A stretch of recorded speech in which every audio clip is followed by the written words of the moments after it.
Huh? Yeah, I'm just gonna record on the computer. Okay, so we have what, 40 questions, right? All right, let's get going on this. What was new or mass democracy, and how did it change in American politics when it developed in the 1820s? All right, so yeah. Oh, can we answer? Yeah, you can answer, absolutely. I might re-say it just so that anybody who's listening can understand. Yeah. Isn't it when they had when they took off the rules for owning land for suffrage? Yeah, so that's the big part of it, right? It's where the common people are going to be more involved in politics than ever before. And the major example of that is that land requirements are reduced for voting, right? So now you don't have to own land in order to vote. That means we're going to have massive growth in the number of people who are voting in elections between 1820 and 1840.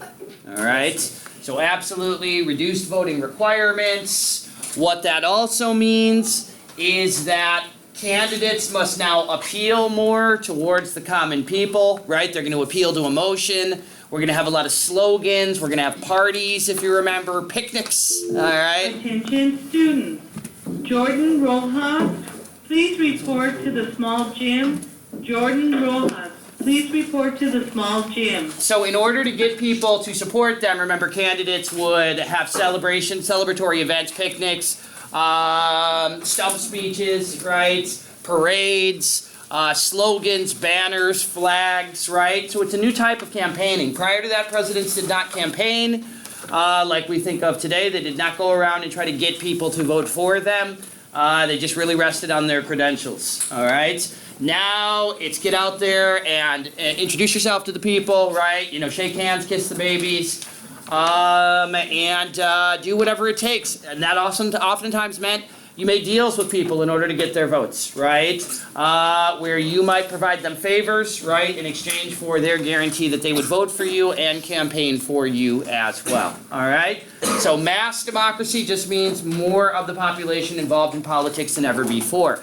Not just in terms of voting, but also directly participating in government as well. They're going to be much more involved in government jobs than they ever were before, okay? Are there questions on number one? What were the major causes?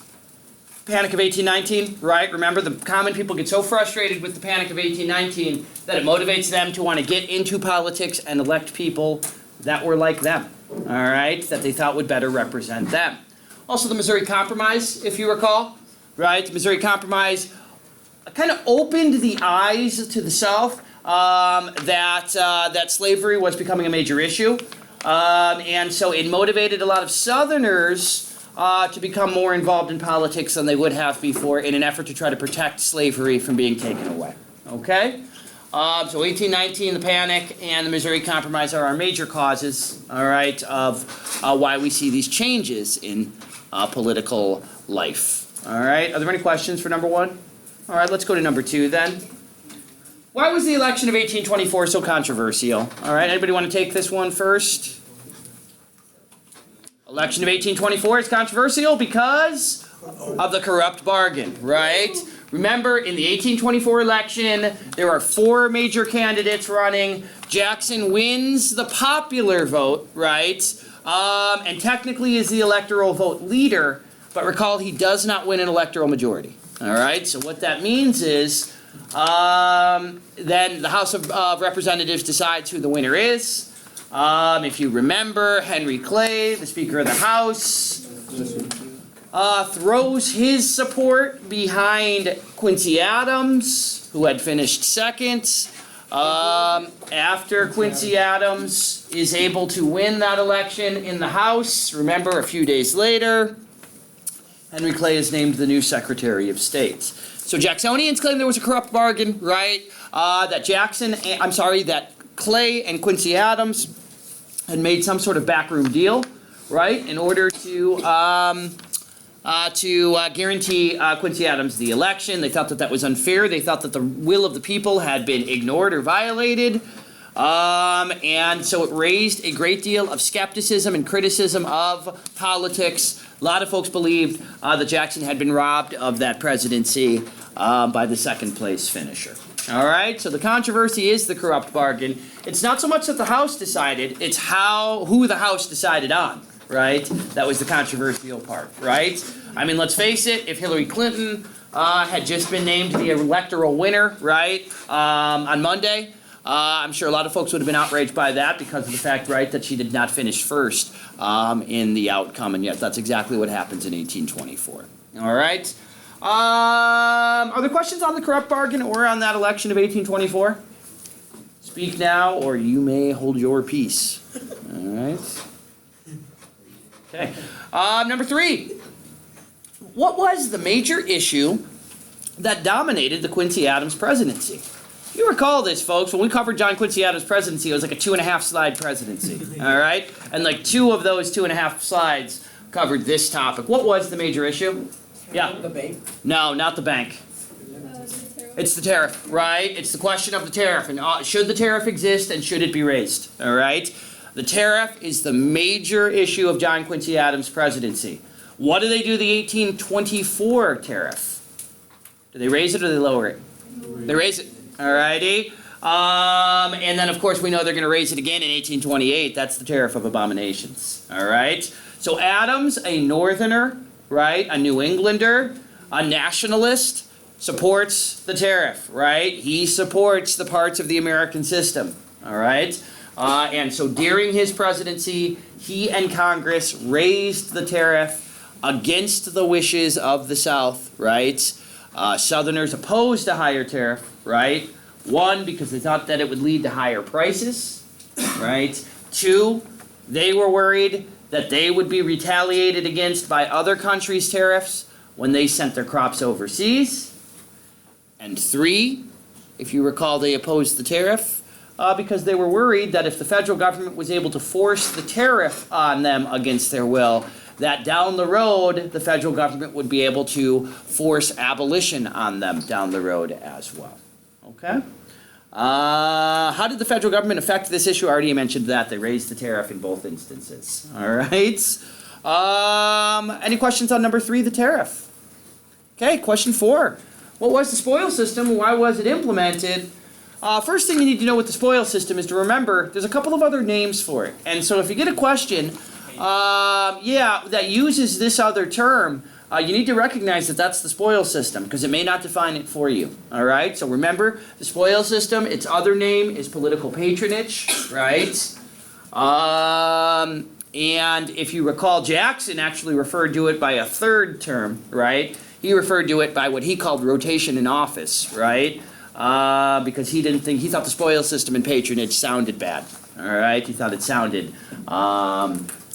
corrupt. All right? So, anyways, what was it? Well, first off, anybody want to handle that one? What is the spoils system? Yeah. I didn't raise my hand. Oh, you didn't raise your I'll hand. answer. All right, go. If the president wins, he gets to choose who's like around him. Yeah, so the president is going to reward his political supporters with government jobs and government access after he wins the election. All right? So a president, when he wins, is going to replace the government, remove all folks that were not his supporters, and going to replace them with people that he believes helped support him, or hopefully her, in the future. And they're going to reward those supporters with jobs, with opportunities in the government. All right? Now, there's a few reasons for this. 1, it makes people support you more in the election because they can hope to get something out of it. Right? Secondly, if everybody in the government's job was given to them by you, right, that's going to increase their loyalty to you because if they want to maintain or hold on to that job in the future, they're going to need to do exactly what you tell them to do, right? Or at least support you enough where you still have, they're still in your good graces. All right? So political patronage or spoils system does make sense. It increases loyalty, especially amongst government workers. It increases people's willingness to support you or work for you and help you to get elected. All right? Now, what were the major criticisms of it? It's corrupt, right? I mean, you're essentially bribing people to get their support. Secondly, and this is a big one, oftentimes it made government less efficient, all right? Because a lot of times he would put people in positions who had no experience, who weren't really skilled at that job. All right, but he put them in there anyways just because they had supported him. So government doesn't function as well as it had before, right? And a lot of folks who probably should have worked in our government decided not to, right? Because if they weren't a Jackson supporter, they didn't see it as a way for them to achieve the highest level. They weren't going to get the job if they didn't support Jackson, even if they were the best candidate, the most skilled candidate and qualified for the job. All right? So corruption, bribery, right? Greed. It almost creates what we call a cult of personality, where everybody in a particular area is loyal to one individual, one person, the president. Okay? Despite this criticism, the spoils system is going to be around until about the 1880s. We finally get rid of it then. So it is around for about the next 60 years, until eventually there's so much criticism of it that the government goes away from it. Alrighty? We no longer have the spoils system that Jackson implemented. By the way, when I say Jackson implemented it, I want you to remember Martin Van Buren was actually the architect of it, all right? He was the political mastermind who came up with it and saw it as an opportunity to help Jackson to win, all right? Yeah. In the White House today, do they still, isn't there still a thing? The president nominates his cabinet, all righty, and his group of advisors based on whoever he wants them to be. But the spoils system went all the way down to the lowest level jobs in the government as well, all right? So, I mean, seriously, they were firing secretaries and things like that. Yes? Don't they also do Supreme Court judges? Yep, they do. Yep, they appoint Supreme Court justices who are then confirmed by the Senate, all right? Yeah, so anyway, spoils system, you need to know what it is. It's a major issue. It's a topic of criticism of Jackson, yeah. I thought some Supreme Court justices kept on until they died. They serve for life, yes, but when they get originally appointed, when they get nominated, they get nominated by the president. Okay. And then the Senate votes whether, yeah, that's a good judge. Once they're in, they're in, all right? They gotta, they gotta die or they gotta quit or who knows, whatever, all righty, before they are removed, all right? There was one other thing on the spoils system I wanted to mention. Oh, Jackson called it rotation in office. He argued, hey, it's good to have new people in government because they bring fresh ideas. They bring a new perspective, all right? And so it's not a bad thing to have new minds, new people in government all the time, all right? We believe that was probably just an excuse by him to justify why he was removing all of these long-time government employees, all right? Oh, number 5. Why was the tariff of 1828 called the Tariff of Abominations in the South? Yes? Well, that's part of it. But even more specifically, why did Southerners in particular hate the Tariff of 1828? It was too high. Because it was freaking high, right? Because it was the highest it had ever been before. Southerners are screaming for a decrease, right?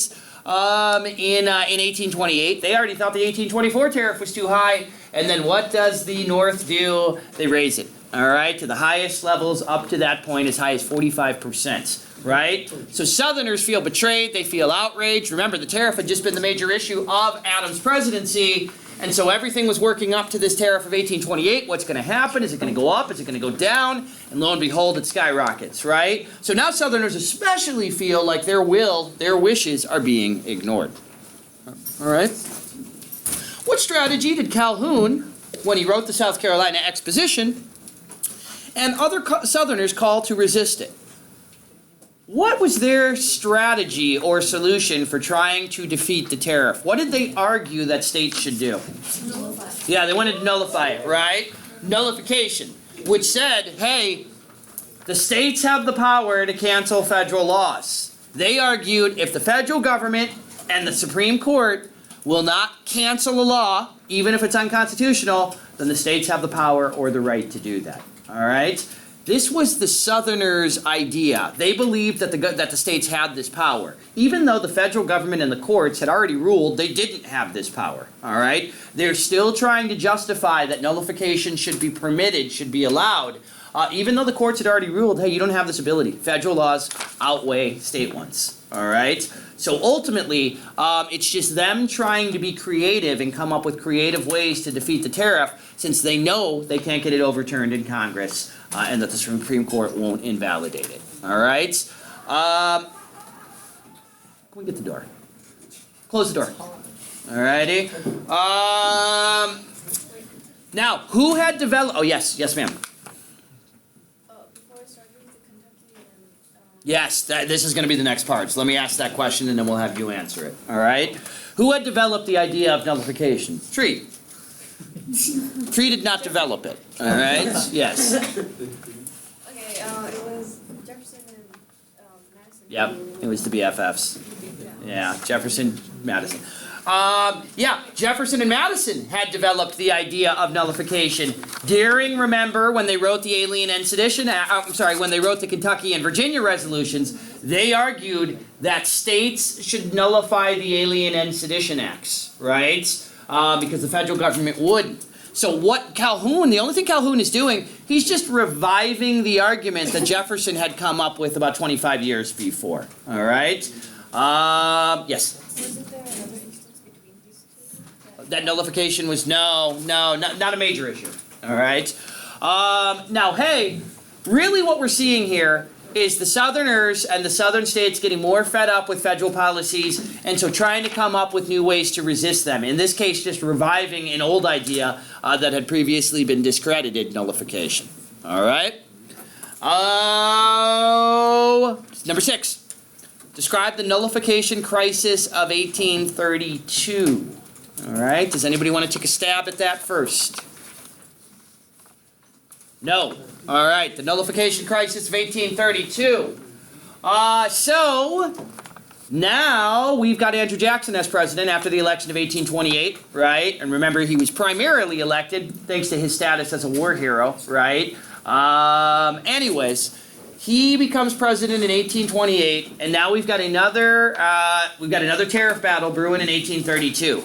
What's going to happen to the tariff? Because remember, Southerners are at their wits' end with the tariff of 1828. If you remember, in 1832, we actually lowered the tariff a little bit, alrighty? But it was still too high for Southerners. And so South Carolina, remember, nullifies the tariff. All right, they pass a law in their state legislature that says we're going to cancel the tariff and we're going to hold on to all of the tariff money that we've collected in our ports so far. All right, when that happens, that leads to a showdown between the federal government, the president, and the state of South Carolina. Right? Because remember, what else does South Carolina do? They order their government to raise a militia and to prepare for a fight against the federal government. All right? If you recall, what does Jackson do? He, basically argues that nullification doesn't exist, that the states don't have the power to do it. Remember, he privately threatens to hang, right, all of those nullies, as they were called, the nullifiers. All right? And a lot of folks think that a military showdown is going to happen, that Jackson's going to order the federal army to go down to South Carolina and take the tariff money, and when they do, they're going to clash with the troops from South Carolina. So a lot of folks believe we're on the verge of a civil war here in the early 1830s, right? However, before that conflict can occur, here comes Henry Clay, right? And he's going to negotiate that compromise tariff of 1833, right? And what did the compromise tariff do? It lowered it gradually, right? Until eventually, by 1840, the tariff would be back to a level that was acceptable to Southerners again. All right? Yo, hit the spot on a cold day like this. You stop talking. Warm funnel cake. Ooh, I do love Support funnel. boys wrestling and buy funnel cakes in front of the library. Thank you. You cannot go wrong with funnel cake. I'm not going to lie. All right? Anyways, shh.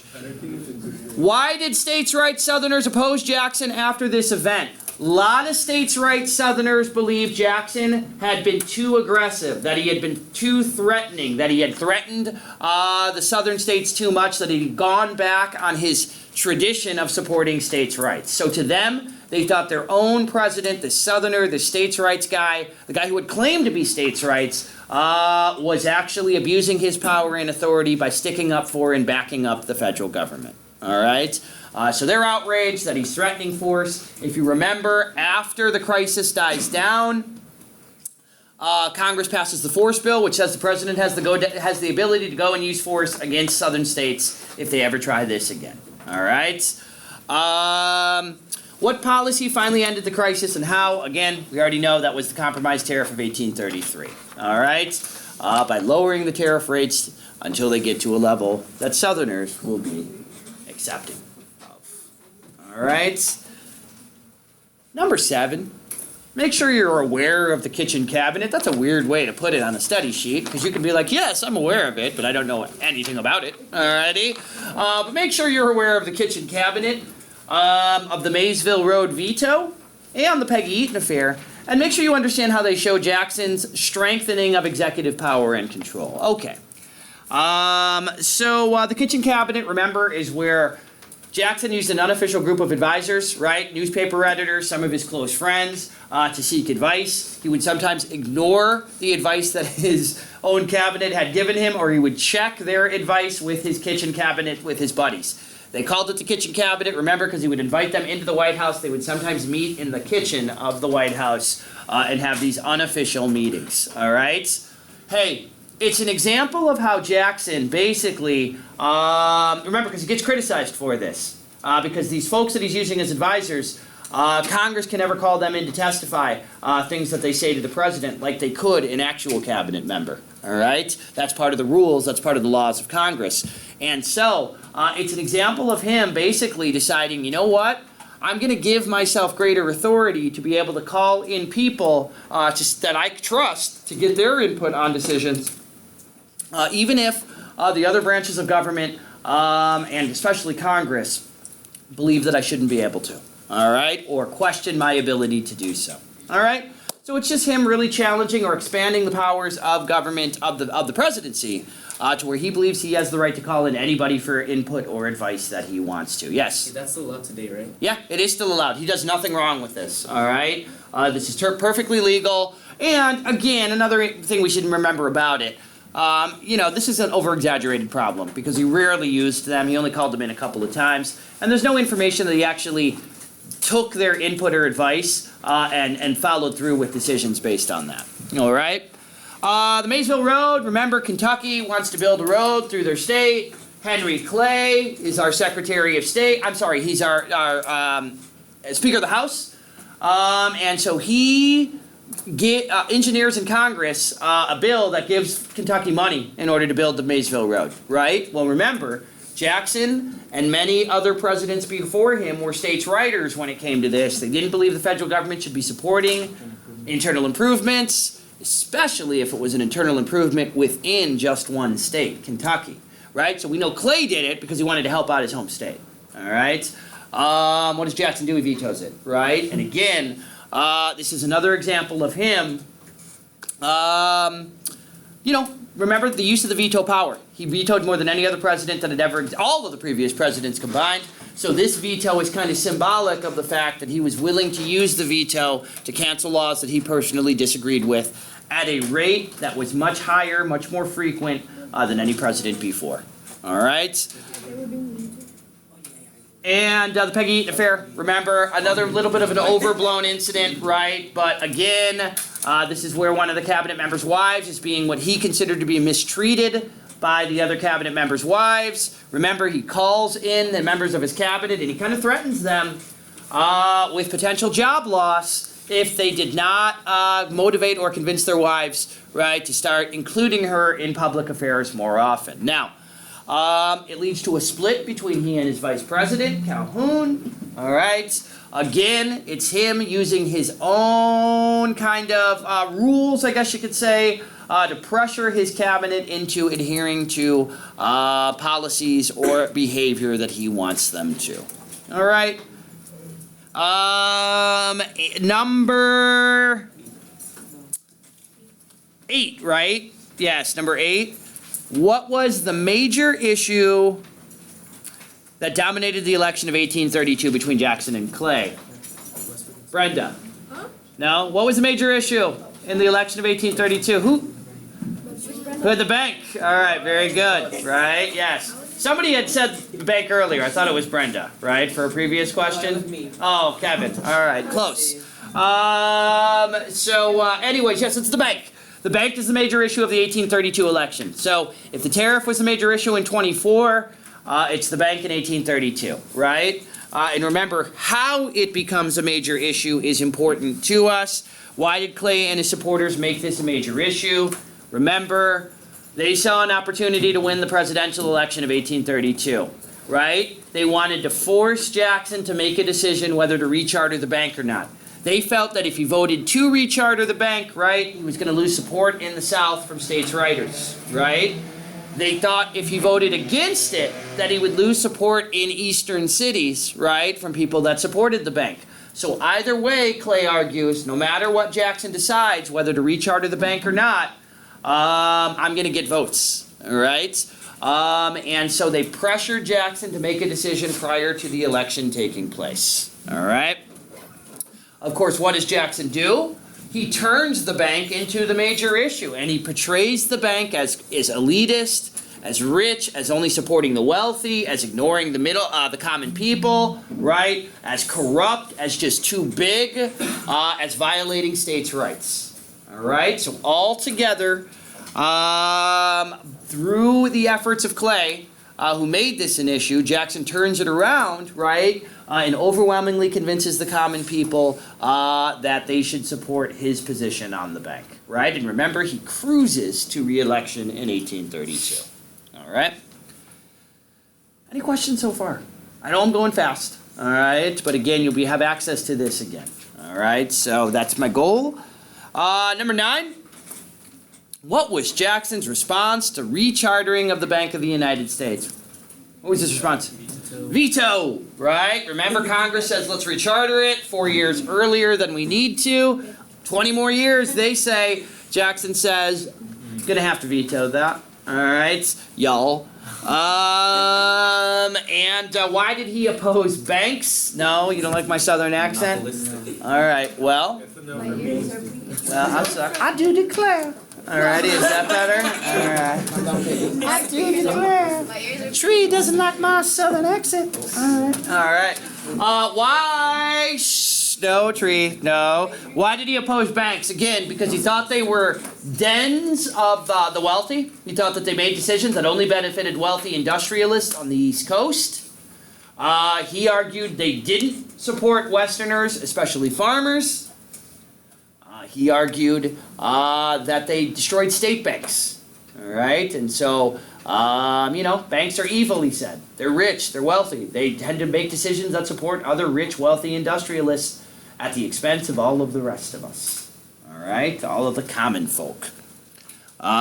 This was a very popular feeling at the time because a lot of Americans distrusted banks, and in particular the Bank of the United States, because it had so much control over banking in this country. Yes? And didn't he kind of use the election to justify his vetoing it because he said that when America voted for him, they Yep. voted for the... It's a mandate, right? Yes, when you win an election by a large amount, a lot of presidents will declare that shows the people gave me a mandate, which means they want me to go through with my actions because they voted for me so overwhelmingly. And so yes, absolutely, by winning that election by such a large amount, it really tells him, hey, this shows to me that the people want me to get rid of this bank as soon as possible. All right? 10. Who was the bank president that Jackson opposed? His name was Nicholas Biddle, right? Biddle. All right, Biddle's Bank. And how did Jackson kill the Bank of the United States? With his pet bank scheme, right?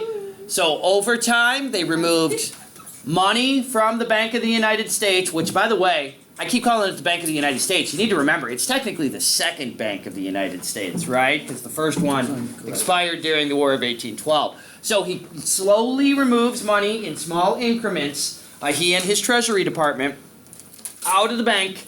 They put the money, deposit it back into pet banks, 23 banks that he considered friendly to him, state banks and local banks, until eventually the Bank of the United States does not have the funds to operate, all right? And by doing so, again, it's kind of a slow death, right? It's not like, oh, we just took all the money out, it closes down the next day. It was a gradual process by which, over time, we call it death by a thousand cuts, right? Until eventually one day the bank opens and doesn't have money to operate any longer. All right? Smart. All right? Calculated. How did Jackson's handling of the bank help contribute to the panic? Okay. So when the second Bank of the United States closes down, collapses, there is a void of banking in this country. The only banks that a lot of folks had the opportunity to bank in from this point were smaller local state banks. A lot of these were wildcat banks, right? And so when the Panic of 1837 hits, we don't have a banking system in place to try to end the panic. That's why it drags on for such a long time. And most importantly, some of the pet banks closed down, right? There's some of the ones that shut down, that collapsed during this time, and they take the federal government's money with them. All right, so we have the pet banks that are shutting down, right, because they're caught up in the panic, because some of them engaged in this wildcat behavior, right? And we do not have this big bank, the largest bank in the country there, to ship money around the country to try to slow down the effects of the panic so that it wasn't so disastrous to the country. All right? So that is definitely his actions lead to the panic through his pet bank scheme when those pet banks start to collapse, start to run out of money as well. All right? Why did Van Buren refuse to use government spending to fight the panic? Why? Okay, because the Whigs come up with all these ideas. Hey, we should do this, we should do this, we should do this, to try to pump money into the economy, right? We should build roads, we should build canals, we should build railroads. We should borrow more money, all right? Why did Van Buren oppose that? Why did he not do these things, even though they would have probably helped the economy? We remember why? Yeah. Because I would use the government's money? Partly, all right?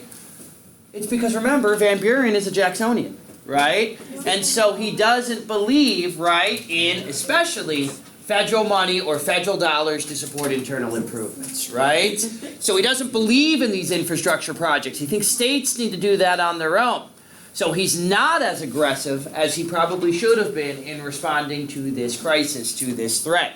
He could have supported Congress in helping to create projects that would have put people back to work, all right? That would have kicked money into the economy that wasn't there. But by vetoing these or voting against them or not supporting them, it's felt to a lot of Americans like he really wasn't doing anything to try to help the people that were suffering as a result of the panic itself. And so he takes the blame for it. Now, I think it's the next question. Yes, it is. Number 12. What was the divorce bill proposed by Van Buren? What did Van Buren decide that he needed to do? What he does is he divorces the U.S. government from banks. He takes all money, federal money, out of the banks. He puts them into the Treasury Department, to Treasury vaults. They're at least going to be safe from banks closing or collapsing, right? But the problem is, if money is sitting in a vault and not being loaned out, then it's not being used to help the economy recover, right? It's not being used to help businesses and industries to grow and help the economy to recover. So the divorce bill is an ineffective way with which to respond to this panic. And that's why, folks, this panic starts in 37, but the effects of it drag all the way into 1840, all right? It's a long-term panic because the solutions the government tries to use are ineffective, are lacking, are not strong enough, all right? And who's going to take the fall for that? Well, you better believe the president in charge at the time, even though his predecessor, his hero, his best bud, Jackson, actions had really kind of contributed to it, all right? Oh... What were the major reasons for Texans and the Mexican government in the 1830s? That's a weird question. What was the major reasons for them having problems? I think is what I'm trying to ask, all right? Texas use slaves. Texans bring slaves into the country, right? Into Texas, right? Americans coming into Texas violated immigration laws, right? If you remember, the Mexican government tried to restrict immigration after a certain point, and Texans kept coming, all right? If you remember, there were disputes between Mexico and Texas over local land rights and who the land belonged to, right? Mexican government claimed a lot of times that these Americans had very limited land rights, whereas Americans believed if they were there for a certain amount of time, the land ought to belong to them, whether they were a citizen or not, all right? The biggest issue is slavery, because Mexico had already abolished slavery, all right? But these other issues like illegal immigration and not following Mexican laws is another reason why the Mexican government gets so upset with these Texans, all right? How did Texans respond when Mexican President Santa Anna canceled local land rights, declared independence, right? And they began to raise an army to fight what they knew would be the Mexican army that Santa Anna would send against them. Told you, folks. I told you, this unit, pretty easy, all things considered. Alrighty? We're on 13, calm down. Okay. Alright, jeez. We're not, by the way, we're on 14. Alrighty. Alright. Why was the Alamo such a turning point in helping Texans to gain public support in the United States? The Alamo was a massacre by the Mexican army against those Texas defenders, right? And so, by wiping all of them out, by not allowing any of these guys to surrender, it really made the Mexican army and Santa Anna seem brutal and cutthroat, right? It made the Americans more sympathetic, or the Texans more sympathetic, because, this fighting to the death, right, and accepting no prisoners, killing those that surrendered, was viewed as, well, too harsh, right? By a lot of Americans, especially since we're dealing with Americans fighting against the Mexican army, right? So fellow Americans, those across the United States, felt more sympathy towards their fellow countrymen, even if they were technically in a revolution against Mexico. All right.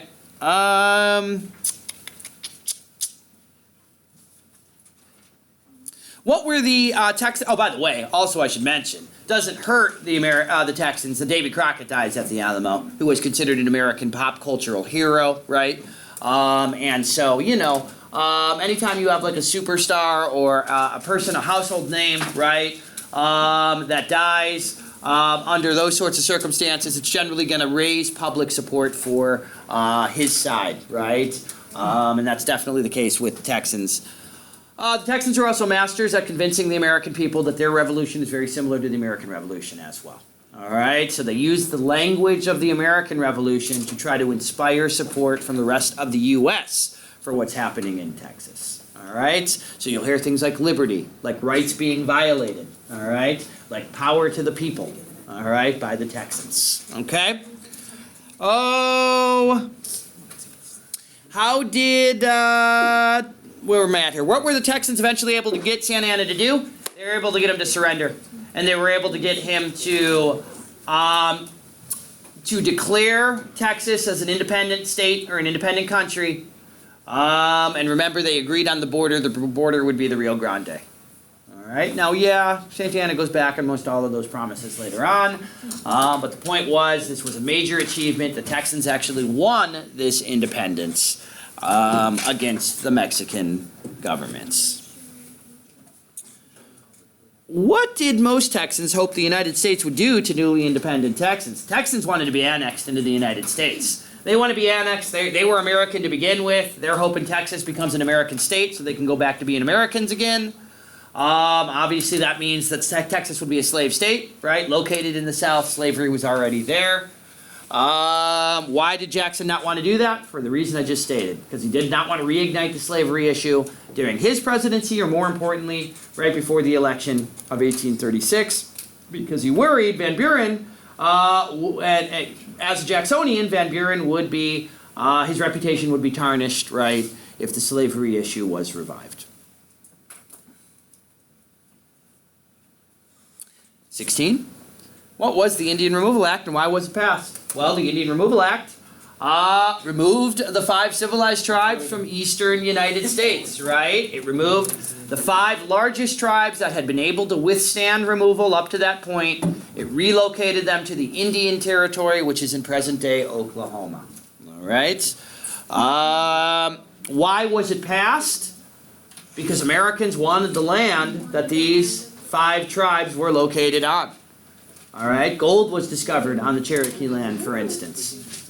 So Americans want the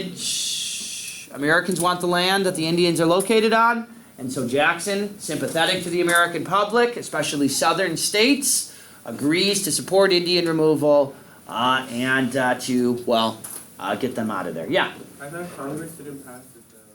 No, they do. Yeah, it doesn't. Ultimately, it gets passed under incredible pressure from Jackson himself. All right. So originally, it was not going to be right, and then he uses his own personal influence to really push it through. All right. How had those native tribes previously resisted removal? Remember, they had blended into American society, right? They had adopted American clothing, American customs. Remember, the Cherokee had an American alphabet, right? And so they engaged in American-style farming, right? So all of these were attempts to become American enough to where the U.S. public would not want them removed or would not want them gone. All right, ultimately it didn't work, right? Because Indian removal happens anyways, despite the efforts of these tribes. What did Jackson do when the Supreme Court ruled against Indian removal? He refused to enforce their decisions, right? So what happens is in Worcester versus Georgia is the Supreme Court case. The court basically says, hey, you guys don't have the right to remove these tribes. Jackson's famous comment or line there is, hey, Justice Marshall can essentially make whatever laws he wants to. Now let him try to enforce it, right? Because Jackson knows he enforces those decisions, right? And so he ignores, he just disregards the decisions, and he continues with Indian removal anyways. Okay? Another example of him violating checks and balances, another example of him exercising federal power at the expense of the other two branches of government. Okay? What was the result of Indian removal? Sadness, all right? Death, right? Misery, the destruction of culture, right? Obviously, the most, what do I want to look for here? The groups that are most sensitive to removal, the ones that are going to be most affected, are harmed the most. So women, children, and the elderly tend to suffer the most as a result of removal. What was the Trail of Tears? Right? Remember, it was the removal of the Cherokee Indian from their ancestral lands in North Carolina and Georgia, west to Oklahoma. Remember, escorted by the military, which means basically military troops rode along with them and forced them to walk. Thousands of deaths, right? And ultimately, a destruction of a lot of these Cherokee cultures, all right, or cultural customs and traditions. Okay? What are two examples of armed resistance? That shouldn't say to the Trail of Tears. That should say two examples of resistance to Indian removal, right? One of the Seminole Wars, right? The Second Seminole Wars, where the Seminole Indians rise up to resist in Florida, right? Most of it's unsuccessful, but some of them do manage to stay. Right? Well done. And the second is the Black Hawk War, right? The Black Hawk War occurs in the Great Lakes region, right? When those tribes are then asked to leave as well, they resist, led by the Chief Black Hawk. They get crushed militarily and end up being removed anyways. All right, tough to be a Native American during this time because everything kind of worked against you. Shh. 19, why did Jacksonians support competition in business and oppose corporations? When we have more businesses competing against each other, how does that benefit all of us? Prices go down. Right? And so all of us benefit from more competition in an industry because those businesses compete against each other and they drive prices down, which is good for all of us as common buyers. All right? So Jacksonians liked competition.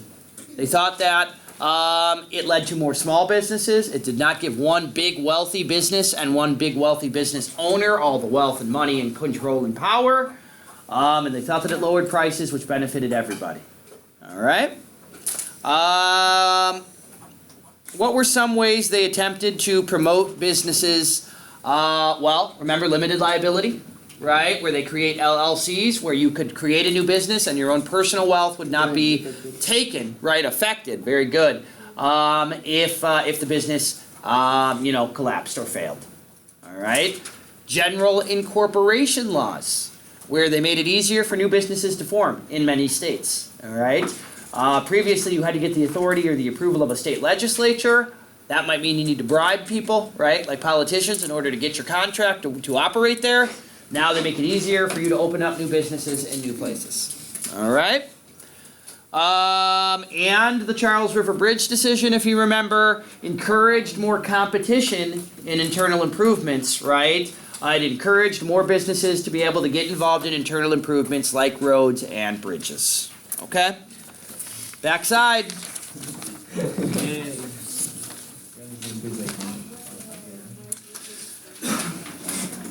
Why was Van Buren able to defeat the Whigs in the election of 1836? Two reasons. All right. One, he's able to take advantage of Jackson's incredible popularity and convince the public, hey, I'm Jackson's hand-picked replacement. So if you like Jackson, vote for me, right? Because I'm going to continue the policies that Jackson started. All right, so that's number one. Now, second reason is because, remember, the Whigs ran 4 candidates, right? So they divided their vote, all right? They split their vote up, which made it easier for Van Buren to get enough votes across the country in order to have the electoral majority. All right, second part of that question we've kind of already answered. How did Jackson's popularity impact the outcome? It helped Van Buren to get elected, right? The real question is, what would have happened if this election had taken place like a year later, after the panic really hit, right? How would that have impacted the election? We might have seen a very different result had that election occurred a little bit later. Okay? 21. Understand the major policy differences between the Whig and the Democrats. Hey, really what I'm going to tell you on this one, remember I asked you to star this or to outline this in your notes, right? Where it showed you the Whig policies versus the Jacksonians. I would really just encourage you to go through and review that particular chart again, all right? And that is in the mass politics notes, all righty? And it's the big chart that I asked you to highlight or to outline or to put stars next to. Draw a picture of Mr. Majewski's face next to it. I don't care.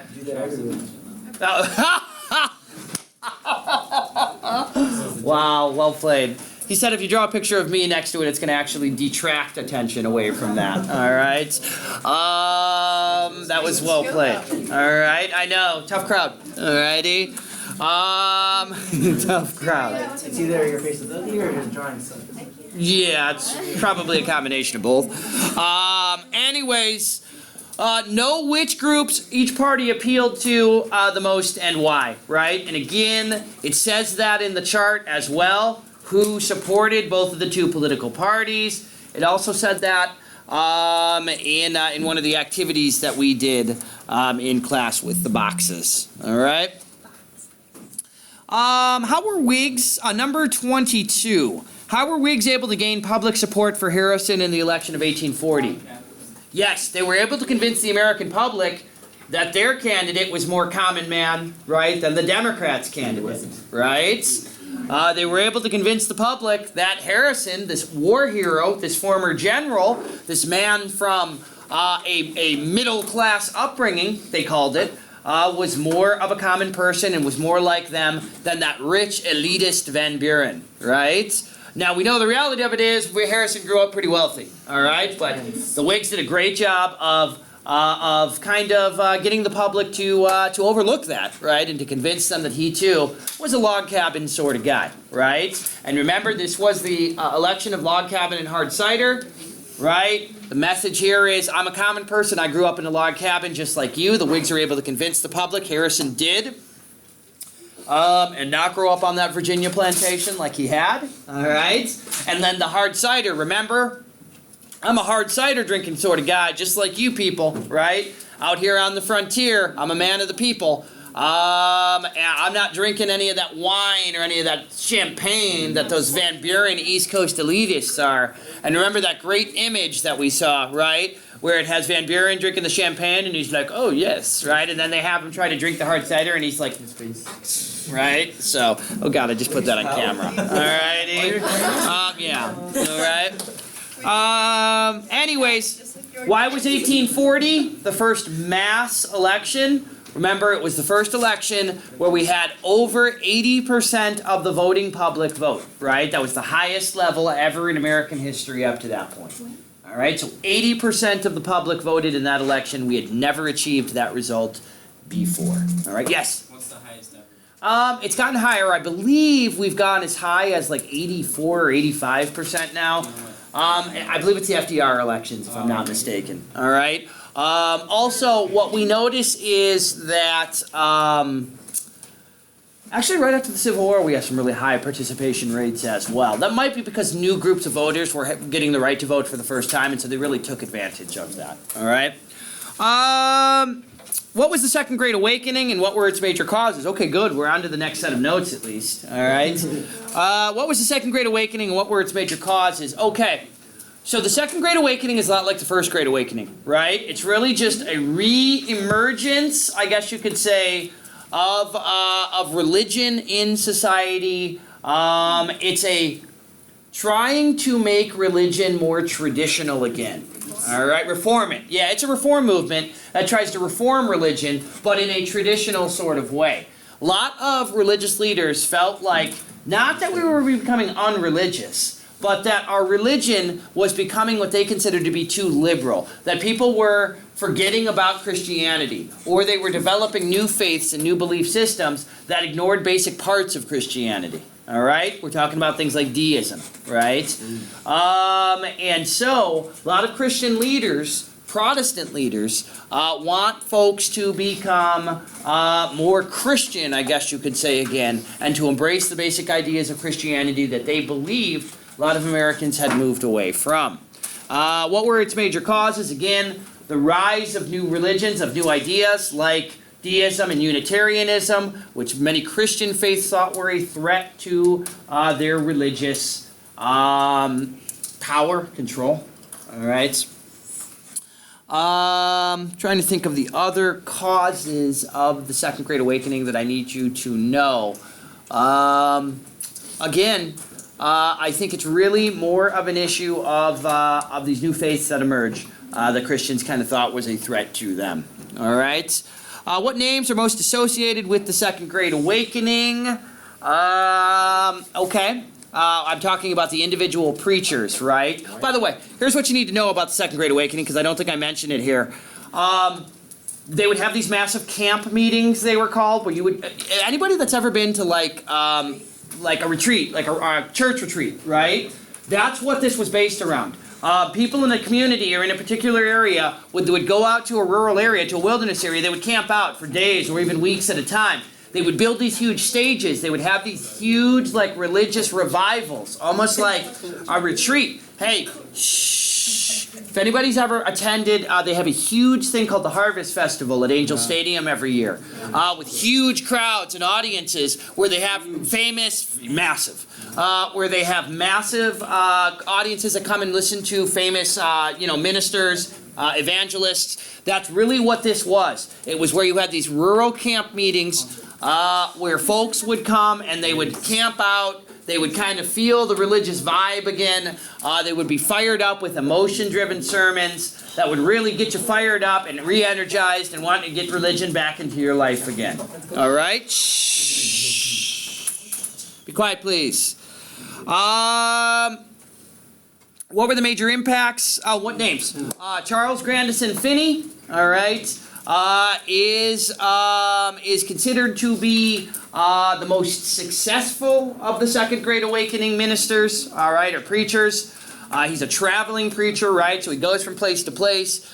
He's credited with converting thousands of people, right, through his fiery, inspirational, and emotion-driven messages and sermons. All right? They're trying to breathe a little life into religion again. All right? They're trying to make religion, I guess you could say, exciting and fun. Charles Grandison Finney is the individual who's most credited and most successful with doing so. He's not the spark, all right? The man who is considered the spark that really starts the movement is Peter Cartwright, all righty? Another minister. But Charles Grandison Finney is considered to be the most successful or the most well-known, the one whose reputation increases the most. Cartwright Cartwright. He's the spark. All right, and then Finney is the man who really develops the greatest reputation for it. All right. Oh, what were the major impacts of the Second Great Awakening? Hey, shh. We are gonna have some new religions form, but more importantly, we're gonna have a number of religions that embraced these new ideas become much more popular.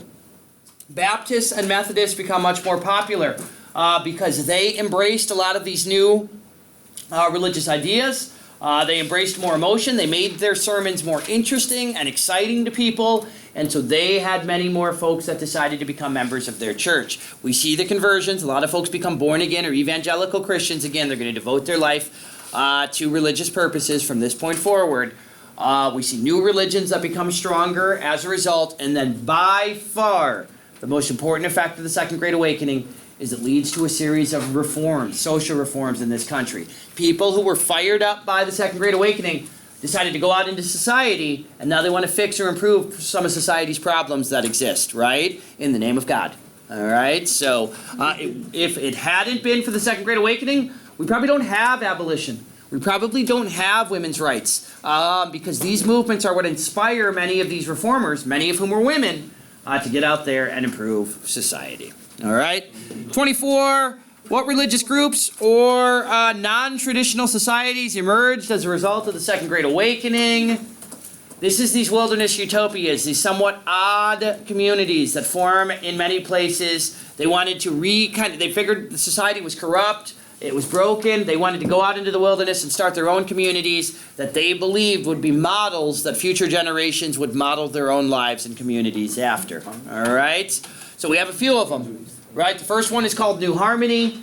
That was a kind of a communistic or a communist society that provided like free education, free libraries to the people. Not surprisingly, because everything was offered for free, they ran out of money. Alrighty, and so the colony shut down.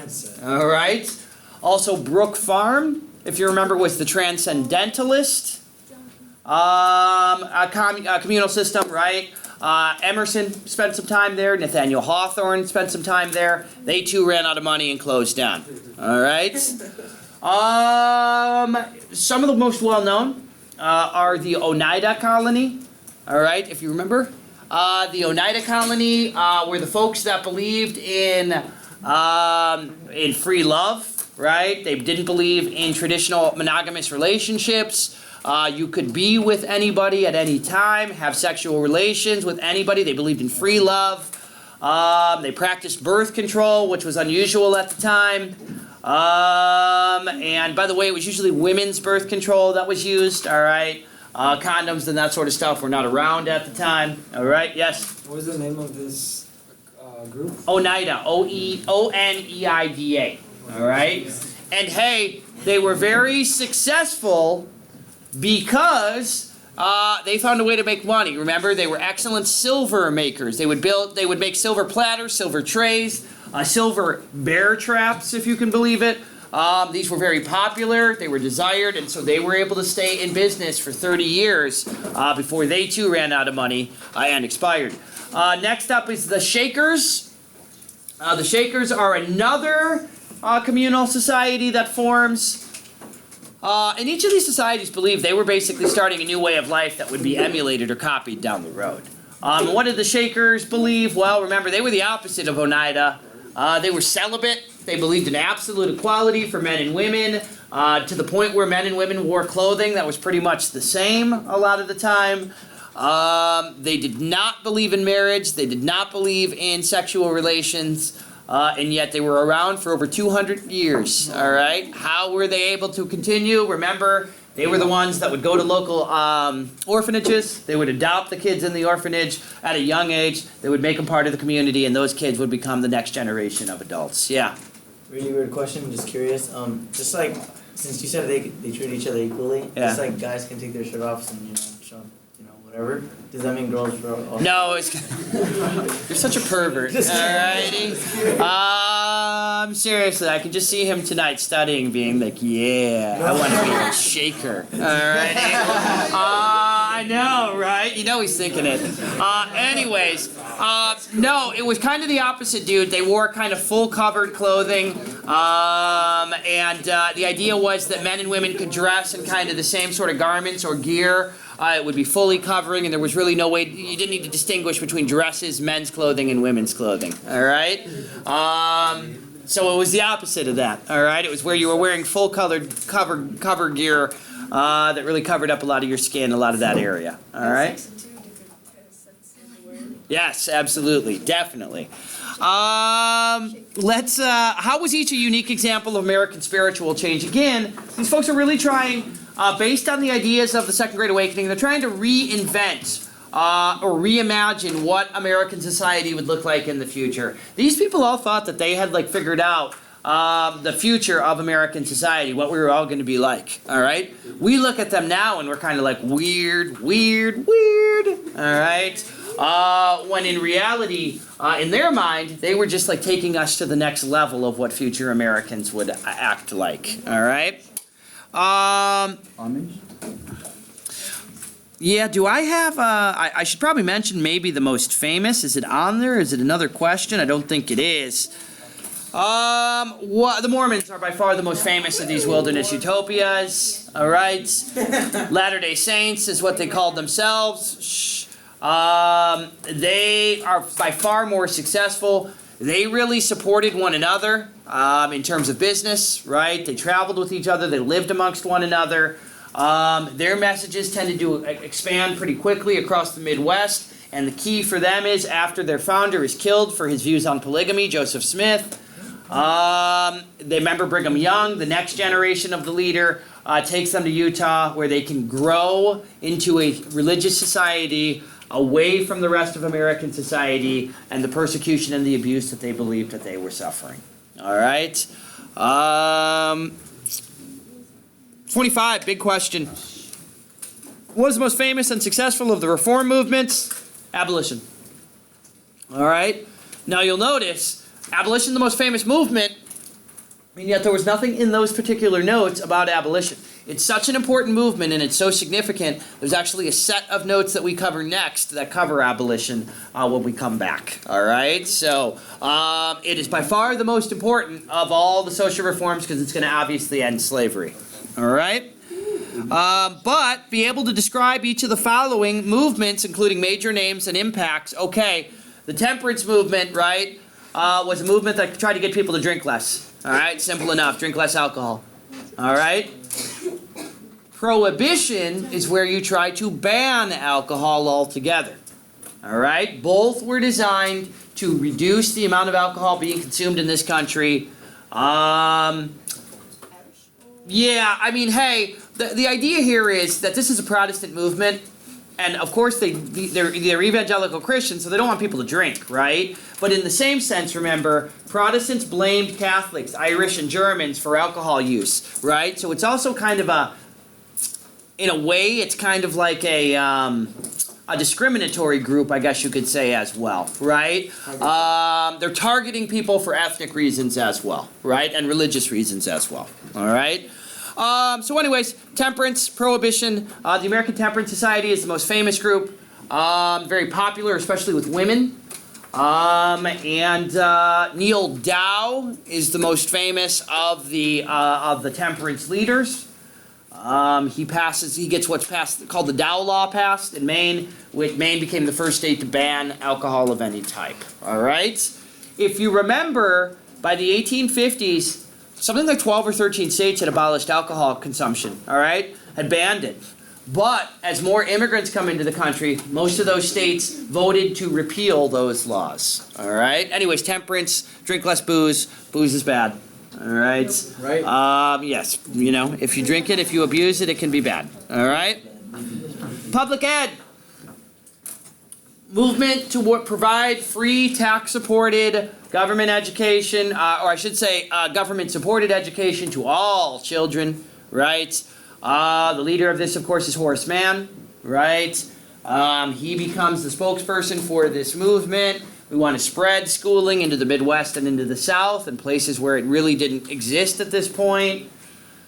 Also, we need to train teachers, right? Remember, women are going to make up most of the teachers. Teaching was viewed as women's work.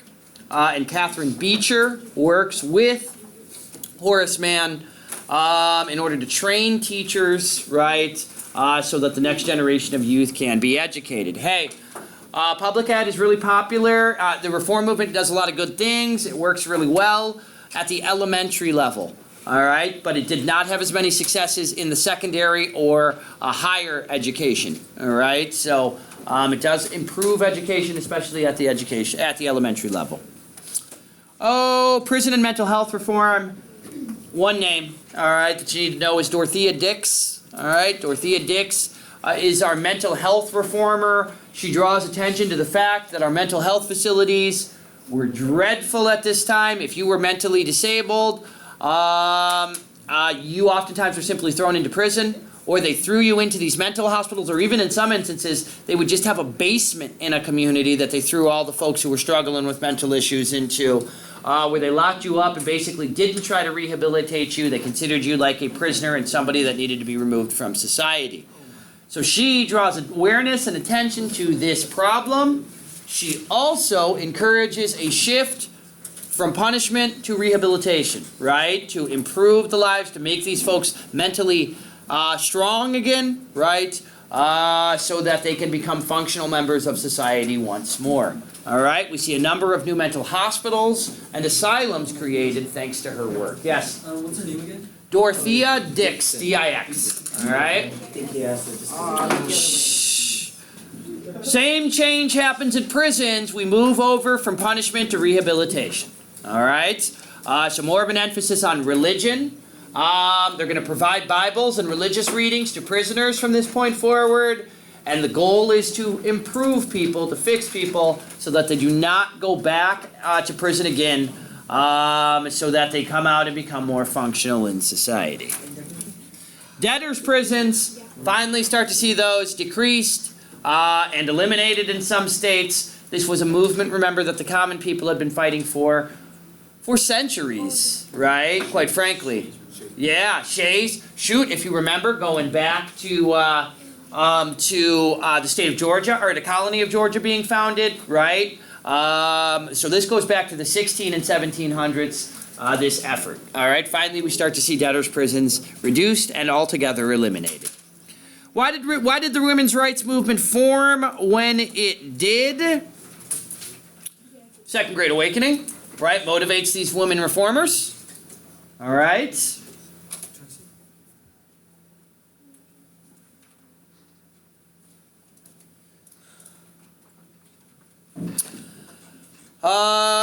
What were the goals of Elizabeth Cady Stanton and other early reformers? Make it easier for women to get divorces. Make it easier for women to own their own property and to keep their own property. Right? Increase job opportunities for women.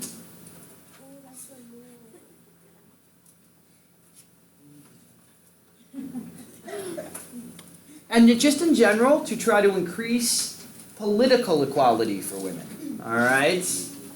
Try to make them more equal in society. Now you'll notice, nowhere there did we talk about the right to vote, right? That was not originally a goal of the women's rights movement. They figured that would be something they could get to down the road, all right? First, they're going to focus on things that they argued were more achievable, all right? Like better access to jobs, right? What were the goals? Oh, we already mentioned that. Number 27, what was the significance of the Seneca Falls Convention? Okay, hey, it's considered to be the start of the modern women's rights movement, all right? Were there women working for women's rights before that? Yes, but this event, this celebratory event, really becomes the start, the official start of the movement, where it starts to gain more attention.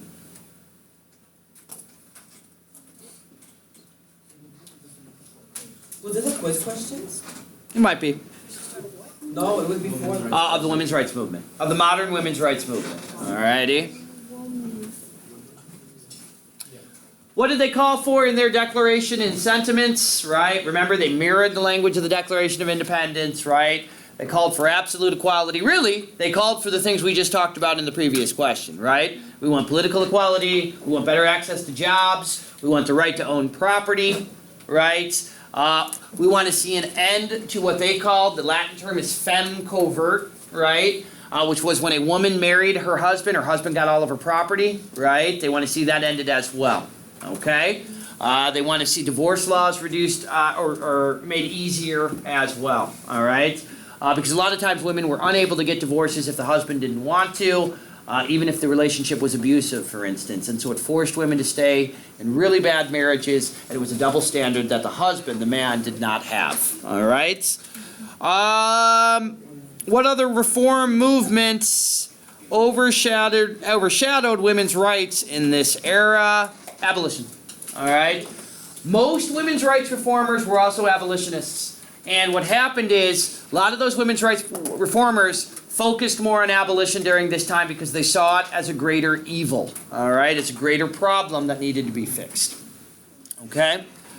What gains did early women's rights movement gain for women? We see an end to femme covert in a lot of states, right? We see divorce laws made easier for women. Women gain better access to college, if you remember. And they do have better access to some jobs as well. Nothing major, right? But we're definitely achieving small gains that added up together mean life for many women does improve. All right? 29, be able to describe the view of how women changed in the period between Republican motherhood and the cult of domesticity. All right, hey, so Republican motherhood, remember, dated back to the Revolution. It said that women need to stay at home. They have a special job. It is to raise the children, to be the next generation of Republicans and patriots. They had to teach morality and patriotism and loyalty and obedience, and that women were specially suited to do so. So it was a male-generated idea that really forced women to stay in the home, right? And that was their role, that was their responsibility, that was their special talent, all right? What happens during the industrial era is we switch over to a new idea called the cult of domesticity. As work moves out of the home and moves into factories, the business world, the outside world, was viewed as the man's sphere, the man's place that he operated. And the home was supposed to be a place of peace, of comfort, of tranquility, that it was the woman's job to maintain and to keep perfect as well. All right? So if you are a married woman, the expectation is you're staying in the home, you're raising the children, and you're keeping the home in a manner that your husband would be happy with. Even if you had a job prior to becoming married, once you get married, you're expected to go back into the home again, because that's your area, that's your world, that's your part of society. And it's the man's world outside, right? Have you ever heard it's a man's world, right? That goes back to that whole cult of domesticity idea that outside of the home belongs to the men in society, and it's their job to provide, and it's the woman's job to nurture, all right? Now, next part of that, number 29, why did women's rights supporters oppose that? Because they want to be out in society. They want to be working. They want to be contributing to society as well. And so they disagree with the notion that a woman's proper place is in the home, just taking care of it. All right? And the family and the kids. How did family life begin to change in this era? Well, hey, folks. Family life improves. All right? What do I mean by that is relationships started to be more about love for the first time, right? As opposed to arranged marriages. Now marriages are generally based on the couple actually, liking and loving one another, which, is kind of important. Families are more close-knit than ever before. Fathers, and especially fathers, but mothers, of course, would engage in a lot more family time with the children instead of having kind of separate lives. Where a lot of times in the past, fathers did not play much of a role in the upbringing of children. They were the punisher, all right? They were there to enforce. Now we're seeing more nurturing, more understanding, more tolerance, all right? You also start to see for the first time criticisms that kids are turning into brats, that kids are being too soft, that they're not being punished or disciplined enough for the first time, all right? Number 30, what demographic changes occurred in American society? Our population continues to grow. right? So our population continues to skyrocket. We continue to expand westward, right? And probably most significantly, we start to urbanize, right? We start to move to cities, right? To take advantage of those industrial jobs. So the population grows, we urbanize, we start to move to cities, and more Americans, because we have more people coming, are expanding out west as well. All right, those are the major demographic changes. Number 31. What two ethnic groups were responsible for massive immigration during the mid-1800s? Of course, it's the Irish and Germans, right? In that order. All right. It does. Yes, it does. Starts to switch after the Civil War, so that by 1900, Germans are the largest group in this country. All right. Where did each group tend to settle and why? Irish tended to settle in large cities. They both settled in the north, all right? Irish tended to settle in large cities along the East Coast. They were poorer. They didn't have as much wealth, obviously, or education or job skills. And so they settled where they could find cheap jobs and cheap housing, which were the big cities, all right? Germans tended to settle more in the Midwest, in rural areas, where there are Germans in the cities, of course, but there were also much larger numbers in rural farming areas because they could afford to purchase land. Now, not sure if this is another question or not, but hey, what causes them to come? Remember, it's the Irish potato famine, so crop failures in Ireland, and it is kind of over competition for farmland in Europe, right? So in both instances, agricultural issues, right, really cause these groups to start to come. Agricultural and political tensions, all right, that existed. What was nativism? Opposition to immigrants, right? Why did it develop during this era? Because there's a lot of freaking immigrants, all right, coming into the country. And nativists were kind of threatened by that, especially since most of these immigrants were Catholic, right? In what at that point was still a largely Protestant country. Okay? Why did nativists fear immigration so much? Again, because they're Catholic, worried they're not going to be loyal to the country, and that they were taking jobs, if you remember, and not blending in or assimilating into society at a rate that most Americans were comfortable with. Okay? How were Irish and Germans discriminated against upon their arrival? Remember, they were not offered job opportunities some of the time, right? Violence, right, was inflicted against them. We have racial violence. We have race riots that break out in many places. They were accused of illegal voting, right, with the political machines as well. All right? And in some ways, again, going to go back to that argument I made. Some ways prohibition laws, right, were directed more specifically at the immigrant groups that were there than they necessarily were at people drinking. All right. Number 33, describe how each of the following contributed to industrialization during this time. Samuel Slater, father of the factory system, right, helps to develop the first factory in this country. All right. Eli Whitney, the cotton gin, which revolutionizes cotton production and causes a massive increase in the number of slaves. All right?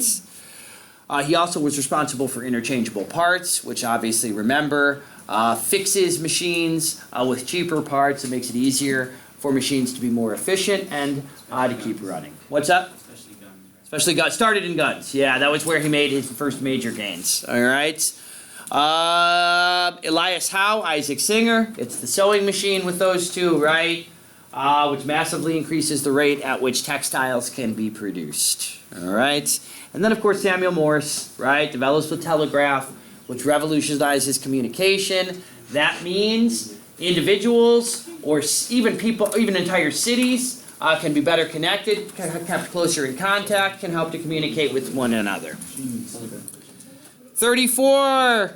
What industry sparked the Industrial Revolution in the United States? Textiles, clothing industry. Where was it? In the Northeast, right? What role did Francis Lowell have? He built the very first fully functioning factory where all parts of the process of making the textile were under one roof. All right? So he builds the first, we call it a dual or multi-purpose factory. All right? Which again becomes the model for other factories that follow. How did work change? 35 in the United States as a result of industrialization. Less specialized, more factory. There you go. Less specialized, more mass production. A little bit more tedious, right? Boring, monotonous. Less satisfactory, less satisfying. All right. The products? What's up? Yeah, I mean, there are more products and they're generally cheaper, right? But the work itself was done very differently. Less skill, less specialization, like you mentioned. All right. So, less satisfactory. Yeah, guys, it would basically be like instead of Mr. Majewski being allowed to teach everything about U.S. history to you, that every single day my job was to just teach like a 2-year period of American history. All right? This is what happened from 1850 to 1852. And then I do it to a different group of people all the time, I guess you could say. All right? I would feel like that was an incomplete version of my job. All right? But at that point, you were supposed to specialize in one really, really limited thing. All right? Less satisfactory, but more factory. Oh my gosh, yes. Yes, less satisfactory, but more factory. All righty, yes. Easy to remember. Thank you, Mayo, by way of tree. All right. 36. Oh, why were 35? Why were women and children especially affected? Because they oftentimes were able to work for cheaper wages, which meant they were especially desirable, which meant that they were oftentimes the ones that were most exploited by businesses taken advantage of. All right. 36. What two far inventions revolutionized agriculture? Farm inventions. Thank you. Good Lord. The steel plow, John Deere steel plow, right, which digs up the land enough for you to get to the fertile soil in the Midwest, and the mechanical reaper massively increases production, right, does the work of 5 men. So you're going to be able to do these various jobs to harvest your crops at a much faster rate than ever before. All right. So the steel plow and the mechanical reaper, right? Steel plow, John Deere. Mechanical reaper, Cyrus McCormick. All right. 37. What was the major reason a transportation revolution occurred? Do you remember? Connect the East Coast to the resources, right, and the markets of the West, right? So the East Coast wants access to those resources as they industrialize. They needed roads and canals to be in place to get the resources they needed to build products to them. All right? What was the major impacts of the transportation revolution? We're going to see the movement of goods, right? The movement of people, westward expansion, right? Way more production of goods, which means prices come down, makes them more affordable. Land values go up, if you remember, in places where internal improvements were built, which is a good thing if you own the land. All right. Better connects the various regions, right, closer together, right, and helps to contribute to this true national economy. 38. What is the significance of the Lancaster Turnpike? It's the first turnpike that's built in the United States, and it leads to a turnpike and road building boom or craze in this country, where we start to see it copied all over. So we develop a road system, a functioning road system for the first time. All right? What was significant about the Cumberland or National Road? That it was the first cross-country road that we ever built, right? That connected officially the east to the west in one road. All right? What groups opposed turnpikes? Canal builders, railroad builders, and states' rights advocates, right? Who argued that the government ought not to be involved in helping these improvements to be built. All right?